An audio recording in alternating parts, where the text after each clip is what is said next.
वृष लगन मंगल देव प्रथम भाव। जय माता की मित्रों, वृष लगन में हमने सूर्य और चंद्रमा के पाठ ऑलरेडी आपको पोस्ट कर दिए और आज बातें करेंगे मंगल देव की। 12 भावों की बातें करेंगे राशियों के अनुसार, लग्नानुसार, और आज प्रथम भाव की बात कर रहे हैं। तो जैसा कि पाठों का नियम है उसी अनुसार आगे बढ़ते हैं।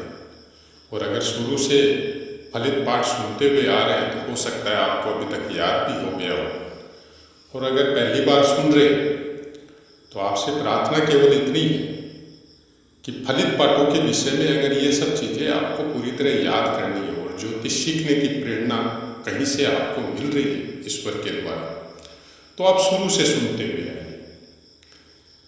वृष लगन प्रथम भाव वृष राशि, स्थिर राशि, और वृष राशि के अंतर्गत कृतिका नक्षत्र का दूसरा, तीसरा और चौथा चरण आएगा जिसका स्वामित्व सूर्य देव के पास है।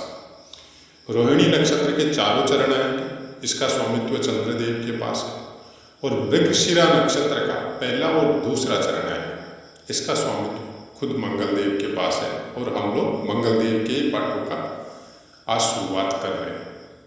नवमांश की बात करें तो वृष राशि के अंदर कोई भी 3.20 डिग्री तक हो तो मकर के नवमांश में रहेंगे, 6.40 डिग्री तक हो तो कुंभ के नवमांश में रहेंगे, और 10 डिग्री तक हो तो मीन के नवमांश में रहेंगे, 13.20 डिग्री तक हो तो मेष के नवमांश में, 16.40 डिग्री तक हो तो वृष के नवमांश में, 20 डिग्री तक हो तो मिथुन के नवमांश में, 23.20 डिग्री तक हो तो कर्क के नवमांश में, और 26.40 डिग्री तक हो तो सिंह के नवमांश में, 30 डिग्री तक हो तो कन्या के नवमांश में।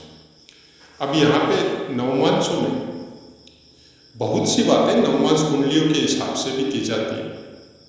यहाँ पे नवमांश लिखने का कारण यही है कि आप लोग जब वृष लगन में किसी भी ग्रह को देखो तो उसकी डिग्री देखते ही आपको समझ में आ जाए कि ये कौन से नवमांश में गया है, चाहे वो कहीं भी गया हो नवमांश कुंडली में। अगर वो अपने मित्र राशि में, अपनी स्वक्षेत्री राशि में और अपने उच्च राशि या जिस स्थान पे वो लग्न में बैठा है उसी राशि में, तो फिर वो अच्छे फल आपको प्राप्त करवाता है। जैसे यहाँ पे अगर वृष राशि पे मंगल देव आपका 13.20 डिग्री से लेके 16.40 डिग्री तक हो तो वृष के ही नवमांश में रहे, तब वो ग्रह वर्गोत्तमी हो जाता है। और वर्गोत्तमी ग्रह चाहे शत्रु के घर में हो, चाहे मित्र के घर में हो, चाहे नीच का हो, चाहे उच्च का हो, वो आपको अच्छे फल प्राप्त करवाता है। अंश बल की बात करें तो सम राशि प्रथम 6 अंश तक वृद्धावस्था, 12 अंश तक वृद्धावस्था, 18 अंश तक युवावस्था, 24 अंश तक कुमारावस्था और 30 अंश तक बाल्यावस्था। अंश बल नाम अनुसार ही उसको उसी तरह समझना चाहिए। और ये सब बातें जैसे कारक भाव मंगल देव के स्थिर कारक है, तीसरे भाव के और छठे भाव के। जब आप मंगल देव को कभी भी देखो, मंगल ग्रह का फल अगर आपको जानना है तो आपको उसके साथ ये भी पता होना चाहिए, चाहे लग्न कोई भी हो, मंगल ग्रह तीसरे भाव और छठे भाव के स्थिर कारक, तो उनका भी कुछ न कुछ फल आपको वो प्राप्त करवाएगा। जैसे तीसरा भाव हो गया पराक्रम का, जो मंगल से संबंधित है, भाई बहनों का। छठा भाव है रोग ऋण शत्रुओं का, वो भी मंगल से संबंधित है। जब किसी का अपने को देखना है कि शत्रु कैसा है कुंडली में, तो मंगल से बहुत कुछ पता चल जाता है। वैसे ही रोग अगर कोई लग गया तो वो ठीक होगा कि नहीं होगा, तो आप मंगल देव से देखेंगे तो बहुत कुछ पता चल जाता है। ये सब बातें जो अभी तक हमने आपको बताई है, ये पूरी वैसी की वैसी है जो हम लोगों के ऋषि मुनियों ने पुस्तकों के द्वारा हम लोगों को प्रदान की। बताने का कारण केवल इतना ही है कि आप लोग जब पाठ सुने, जैसे एक ही चीज को अलग अलग तरीके से 10 पाठ बना के दिया जाता है, हमारा कोशिश ये है कि एक ही पाठ में आपको इतना कुछ जानने को मिले कि आप उसको नोटिंग भी कर सकते हो या इसको स्क्रीनशॉट करके भी अपने पास रख सकते हो। लेकिन अगर ज्योतिष सीखना चाहते हो तो आपको नोटिंग करने की प्रवृत्ति, हैबिट आपको हमेशा रखनी पड़ेगी। क्योंकि नोट करने से 2 काम होता है, एक तो आप सुन रहे हैं, एक आप हाथ से लिख रहे हैं। तो बहुत अच्छी तरह से याद होता है। कोई चीज़ एक बार दिमाग में सेट हो जाती है तो फिर उसको भूलना बहुत मुश्किल होता है। मंगलदेव या इन फलित पाठों का अगर आप चैनल के द्वारा अध्ययन कर रहे हैं तो एक खाली पन्ना और एक पेन लेके बैठिए, अपने हाथ से इस तरह की एक कुंडली बनाइए और उसको 2 नंबर लिख के, वैसे ही 2, 3, 4, 5 लिख के 12 1 तक आप 12 भावों में वो राशियाँ बैठाइए जैसे हमने बैठा रखी। फिर दूसरे स्थान पे आप मंगल को प्लेस करवाइए। दूसरा स्थान मतलब दूसरी राशि लगन, वृष लगन में पहले स्थान में आप मंगलदेव को प्लेस करवाइए। उसके बाद में अगर आप वीडियो सुनेंगे तो आपको बहुत अच्छी तरह से वो चीज़ें समझ में आएगी। अब मंगलदेव कारक हमने आपको बता दी, तीसरे भाव और छठे भाव। मंगलदेव खुद क्या कारक, क्या चीज है इनके अंदर, वो कैसे फल प्रदान करते हैं जातक को जिस भी घर में बैठते हैं। तो मंगलदेव का खुद का मतलब परजेंस जिनको बोले कि आप कौन है, आपका इंट्रोड्यूस क्या है, तो मंगलदेव का इंट्रोड्यूस होता है बल।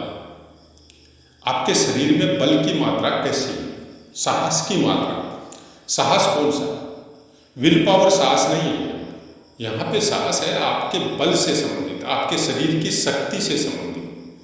और जब लगन में बैठता है तो आपके मस्तिष्क की शक्ति से संबंधित, कि आप चित्त में जो विचार होते हैं उसको कितनी जल्दी कन्वर्ट वर्क में करते हैं। यहाँ पे मंगलदेव आपको कुछ इस तरह का मतलब गुस्सा या इस तरह का एग्रेसिव देते हैं कोई भी काम करने के लिए, इस तरह की प्रेरणा देते हैं कि आप निरंतर उस काम में लगे रहते हैं, आप बिना थके। लगन में बैठा हुआ मंगल इंसान को थकने नहीं देता और ये स्थिर राशि है। यहाँ पे क्या होता है, अगर मंगलदेव लगन मेष लगन हो और मेष लगन में ही अगर मंगलदेव बैठते हैं तो कुछ ना कुछ पीड़ा जरूर देते हैं। लेकिन वृष लगन में अगर मंगलदेव बैठते हैं तो काम के लिए बहुत अच्छा है। वृष लगन क्या है, वृष राशि के विषय में जो बोला जाता है स्थिर राशि। साइन क्या है, बैल मतलब गाय का बच्चा या गाय का हस्बैंड बोल सकते हैं। उसका आदत क्या है, उसी अनुसार आपको समझना पड़ेगा। बैल बिना थके अपने काम को करते रहते हैं, मोस्टली घर से बाहर रहते हैं, स्वामी भक्त होता है, ईमानदार होता है और बल के मामले में बहुत स्ट्रोंग होता है। तो वैसा ही कुछ मंगलदेव का वृष राशि में रहने से वैसा ही कुछ चीज आपको समझना पड़ेगा। अगर लगन में है तो ये संपूर्ण बल के अनुसार कोई भी वर्क को करेंगे तो बहुत अच्छा फल आपको लग्न के हिसाब से आपको प्रदान करेंगे। अब जरूरत ये है कि आपका लग्नेश कैसा है, उसके ऊपर बहुत कुछ डिपेंड करता है, क्योंकि वृष राशि भोगों को भी दर्शाती है। तो यहाँ पे मंगलदेव आपको भोगों की तरफ भी आकर्षित कर सकते हैं, चाहे शारीरिक भोग हो चाहे मानसिक भोग हो, चाहे उन भोगों को प्राप्त करने के लिए आप कौन से स्टेज तक जा सकते हैं वो बाकी ग्रह डिसाइड करेंगे। लेकिन मंगलदेव यहाँ पे बल की मात्रा आपको बहुत ज़्यादा देंगे। अब बल को कवर कैसे होगा वो लग्नेश की स्थिति के ऊपर निर्भर होगा। अगर लग्नेश कमजोर है तो फिर प्रॉब्लम है, अगर लग्नेश स्ट्रॉन्ग है तो ये मंगल के बल को कुछ हद तक मैनेज कर लेंगे। यहाँ पे मंगलदेव अपनी राशि मतलब वृष लगन में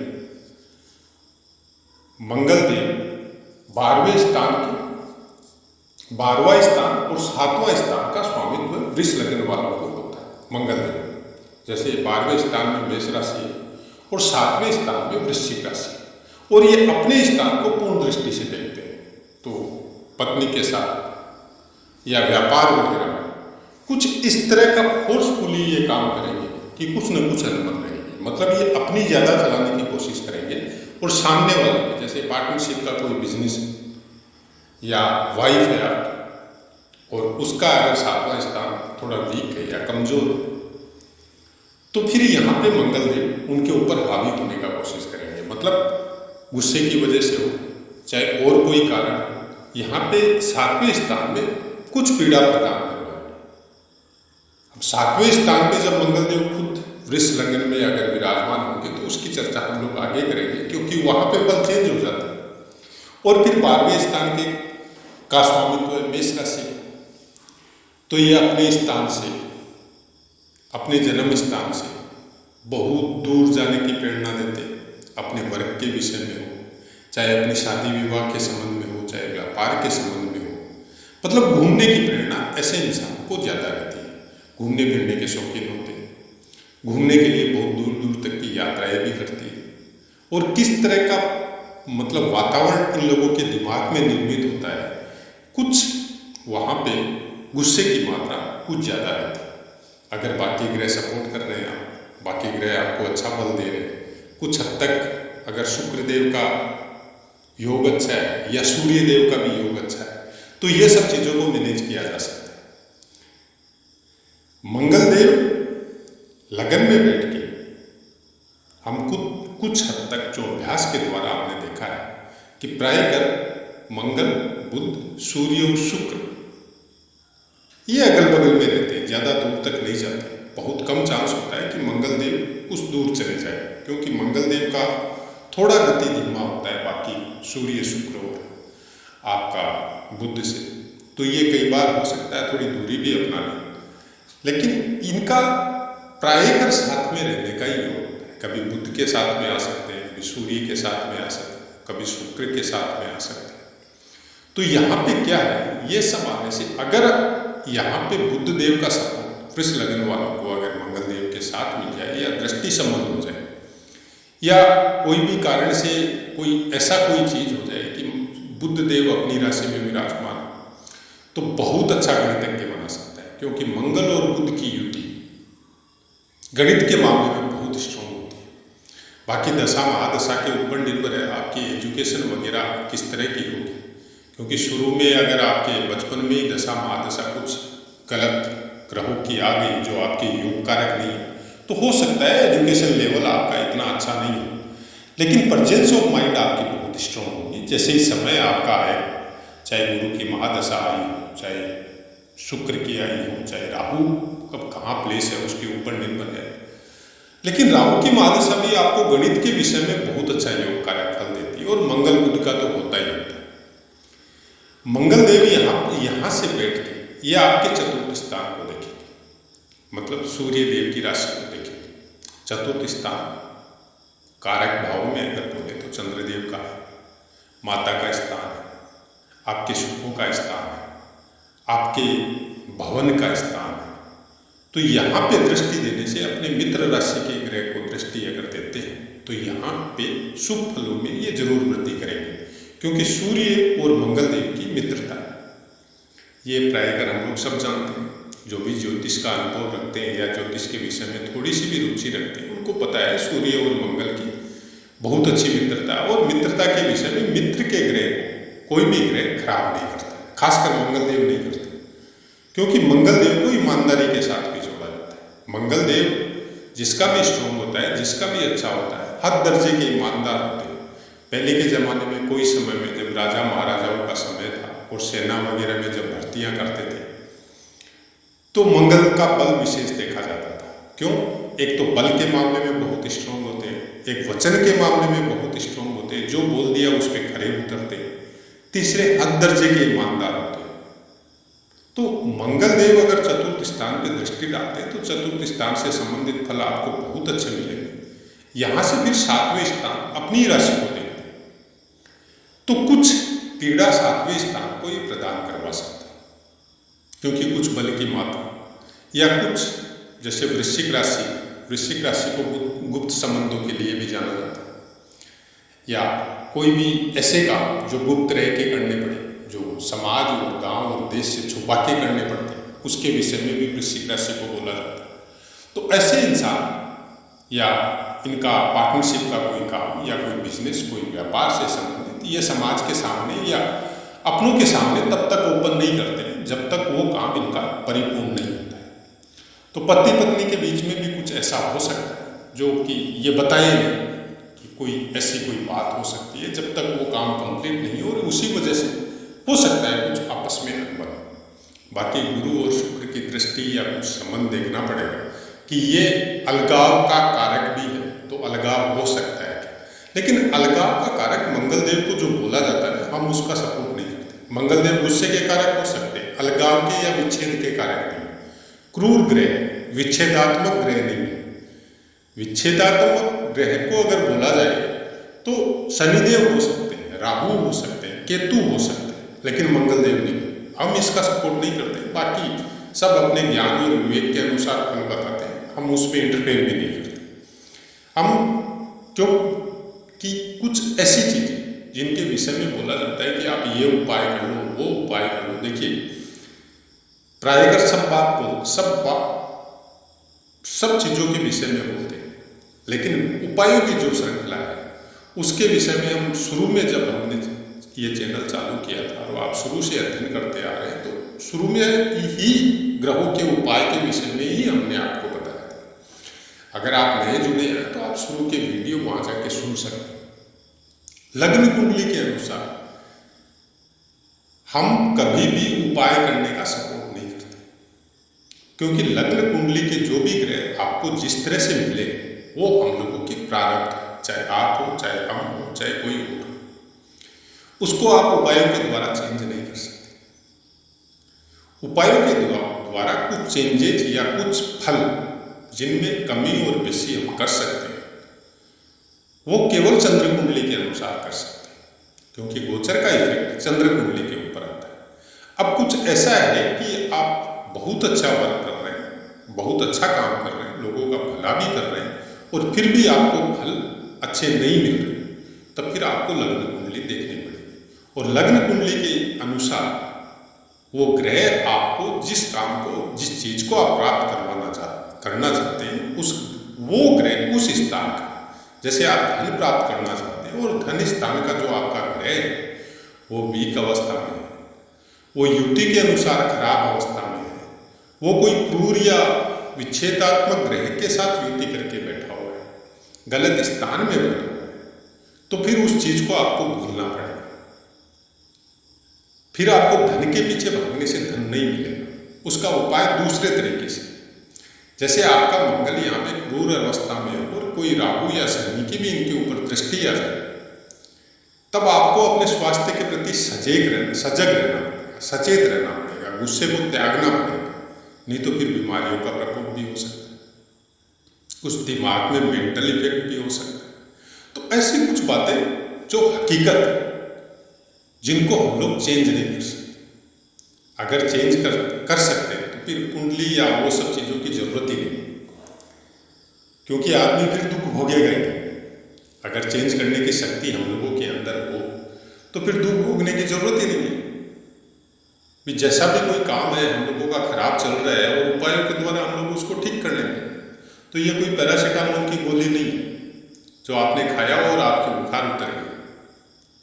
ये गोचर के इफेक्ट को आप कम बेसी कर सकते हैं। लग्न कुंडली अनुसार जो प्रारब्ध अपने को मिला है उसको कम बेसी हम लोग नहीं कर सकते, ये हकीकत है। बाकी कौन क्या बता रहा है, किसको किस तरह से बताना है, कोई प्रोफेशनल है, कोई हमारी तरह अनप्रोफेशनल है जो हकीकत बताने का कोशिश करता है। हाँ, कुछ चीज़ें हैं जो आपको बल देती है, मंत्र जाप हो, हवन यज्ञ हो, माता पिता के प्रति श्रद्धा हो, अपने परिवार के प्रति त्याग की भावना हो, तो वो आपकी आत्मा को बल प्रदान करती है। उससे क्या होता है, ग्रहों के खराब फल भी बहुत आराम से हंसी खुशी रह के आप उसको भोग के निकल सकते हैं, क्योंकि हर समय कोई भी ग्रह आपको लॉन्ग लाइफ खराब फल नहीं देते। आपकी कुंडली में भी ऐसा कुछ नहीं होता है कि हमेशा ही ग्रह खराब फल दे, अच्छे फल देने वाले ग्रह भी आते हैं। अरे इसी का नाम मनुष्य जीवन है। यहाँ से फिर मंगलदेव आपके अष्टम स्थान को देखें, तो अष्टम स्थान को जब देखेंगे तो यहाँ पे आपकी धनु राशि, अब धनु राशि का स्वामित्व गुरुदेव को प्राप्त है और अष्टम स्थान का कारकत्व शनिदेव को प्राप्त है। तो आपको शनिदेव की स्थिति और गुरुदेव की स्थिति देखनी पड़ेगी। लेकिन कुछ एक्सीडेंट के योग बनाते, छोटे मोटे चोट लगना, जैसे आप दाढ़ी बना रहे हैं तो अचानक से छिल गया, कोई काम कर रहे हैं तो कहीं पे चोट लगी और ब्लड आ गया, और बहुत बड़े एक्सीडेंट होना, दोनों ही बातें होती हैं। लेकिन जिनका मंगलदेव लगन में होता है वो एक बहुत सी अभ्यास कुंडलियों के द्वारा आपने देखा, कुछ न कुछ चोट उनको लगती रहती है, चाहे छोटी लगे चाहे बड़ी लगे, कुछ न कुछ उनके ऊपर इस तरह का काम होता है कि जैसे छिल गए या कट गए कहीं से और थोड़ा सा ब्लड आ गया, तो ये चीज़ बहुत अच्छी होती है। जिनका भी ऐसा कुछ होता है कि दाढ़ी बनाते समय छिल गए थोड़ा ब्लड आ गया, या आप कोई काम कर रहे हैं, कोई वर्क कर रहे हैं, सब्जी वगैरह काट रहे हैं या और कोई चीज़ कर रहे हैं जिसमें काटने का काम है, तो आपका हाथ से या कहीं से भी कोई ऐसा कट लग गया और आपको थोड़ा ब्लड आ गया, तो इसका मतलब ये समझिए कि आपका मंगलदेव योग कारक है आपके लिए। आपकी कुंडली में कैसे बैठा है उससे मतलब नहीं है। आप षटबल के अनुसार या बाकी वर्ग कुंडलियों के अनुसार जब आप देखने जाएंगे तो आपको पता भी चल जाएगा कि आपका मंगल आपका फेवर कर रहा है। अब वो अपने बल के अनुसार फेवर करेगा, आपकी लग्न कुंडली के अनुसार फेवर करेगा, लेकिन वो आपको खराब फल नहीं देगा। ये एक हकीकत है। अब आप उसको उपायों के द्वारा आपको कैसे क्या बता दिया, किस तरह से आपने सुना और किस तरह से आप लंबित हो रहे हैं, यह आपके ऊपर निर्भर है। लेकिन ये कुछ चीजें जो बहुत पुरानी पुस्तकों में आपको देखने को भी मिल जाएगी, क्योंकि मंगल बल और साहस का कारक है। इसी वजह से इनका स्वामी देवता भी कार्तिकेय बताया गया। कार्तिकेय की कथा कहानी पुराणों में हम लोग आराम से सुनते हैं कि देवताओं के सेनापति है, तो मंगलदेव सेनापति का भी कारक है मंगलदेव के पास। तो ऐसे इंसान समाज में या आपके कोई वर्क वगैरह या कोई सर्विस वगैरह कर रहे हैं तो वहाँ भी एक प्रभुत्व रहता है। मतलब बहुत से आदमियों को साथ लेके मैनेज करके ये लोग ऊपर उठते हैं और सेना वगैरह में जा सकते हैं, डिफेंस में जा सकते हैं, बहुत ऊंची पोस्ट पे गवर्नमेंट सर्विस में जा सकते हैं, या फिर अपना व्यापार भी कर सकते हैं। खासकर सबसे अच्छा व्यापार इनका होता है खेती बाड़ी से संबंधित। इनका अपना कुछ इस तरह का होता है कि उसमें मेहनत ज़्यादा करनी पड़े और मेहनत को ये लोग बहुत पसंद करते हैं। तो आशा है मित्रों पाठ पसंद आया हो, पाठ से संबंधित कोई भी बात हो आप निसंकोच कमेंट कीजिए, 100% आपको आंसर मिलेगा। अब अपनी वाणी को विराम देते हैं और आपसे आज्ञा लेते हैं। जय।